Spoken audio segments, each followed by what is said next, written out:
Accompagner les professionnels lyonnais dans l'électrification de leur flotte, c'est ce que propose la start-up Bump. Après Paris, Bump continue d'étendre son réseau de hubs de recharge rapide pour véhicules électriques à Lyon. Bonjour François Oudot.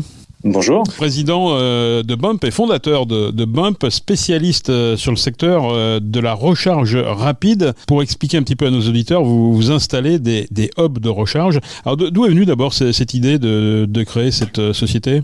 Écoute, le projet, il est né entre moi et mon cofondateur avec l'idée de dire en fait on voulait travailler à réduire les émissions de CO2. Ce qui nous a particulièrement marqué, c'est de se rendre compte qu'en fait aujourd'hui les professionnels en agglomération, la technologie existe pour les électrifier et réduire leurs émissions de CO2 de 70% sur leur transport professionnel. Et en fait, aujourd'hui, le plus gros challenge qu'ils ont, c'est trouver des bornes de recharge, de trouver des solutions de recharge, je dirais au sens large, adaptées à leurs besoins. Et donc, c'est sur ce constat-là qu'on a créé Bump, dans l'optique de vraiment fournir des solutions sur étagère, très simples, pour les professionnels, pour basculer à l'électrique. Et ça va consister à la fois de stations de recharge lentes et rapides, à la fois en cœur de ville, dans les zones industrielles, sur les bureaux, etc.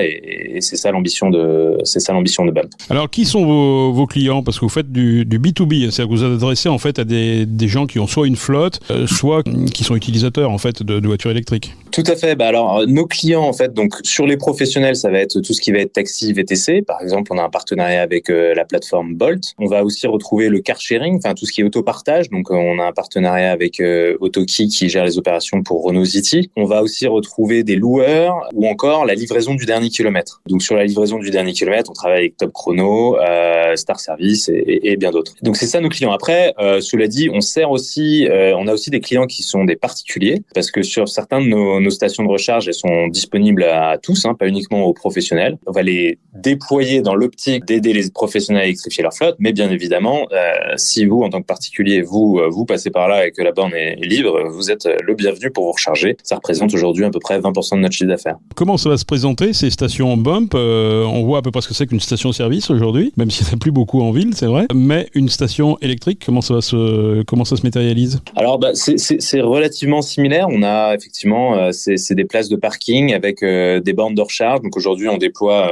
de façon un peu systématique. C'est une borne de recharge qui va être entre deux places de parking et qui va pouvoir recharger deux véhicules en même temps. On est en train d'équiper certaines de nos stations aussi avec des aspirateurs parce que en fait, vous avez un temps de recharge qui va être plus long que le temps que vous passez à faire le plein. Le plein, vous le faites en 5 minutes. La recharge, ça va toujours durer 20-30 minutes minimum.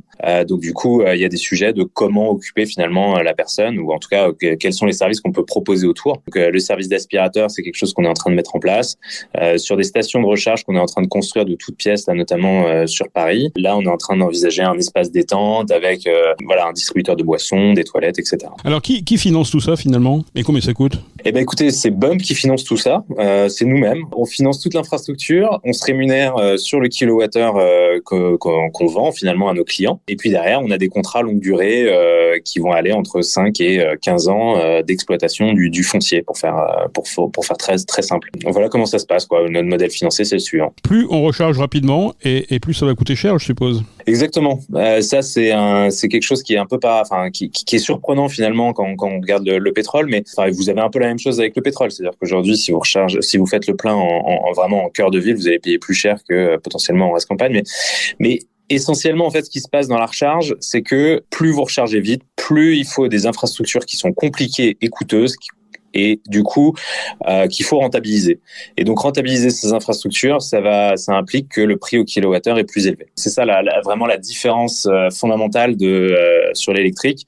Et donc le prix au kilowattheure va varier entre 15 centimes si vous êtes chez vous et que vous payez que l'électricité, que vous avez déjà votre prise, jusqu'à 60 centimes d'euros le kilowattheure sur autoroute, parce que là, vous imaginez bien qu'il y a des gros travaux à faire, des câbles de haute puissance à amener, etc., et des chargeurs qui coûtent extrêmement cher. Vous vous installez à Lyon, vous êtes déjà installé à Lyon. Quel accueil vous avez de la part des élus là, qui sont écolos là, est-ce qu'ils vous facilitent l'implantation ? Comment ça se passe ? Écoutez, c'est une bonne question. On a eu peu d'interactions pour le moment avec les élus jusqu'à présent, pour tout vous dire. On est en discussion avec eux parce qu'ils ont déjà aussi un projet de borne de recharge sur voirie qui est très destiné aux particuliers. Qui se déploie actuellement, bien sûr. Hein.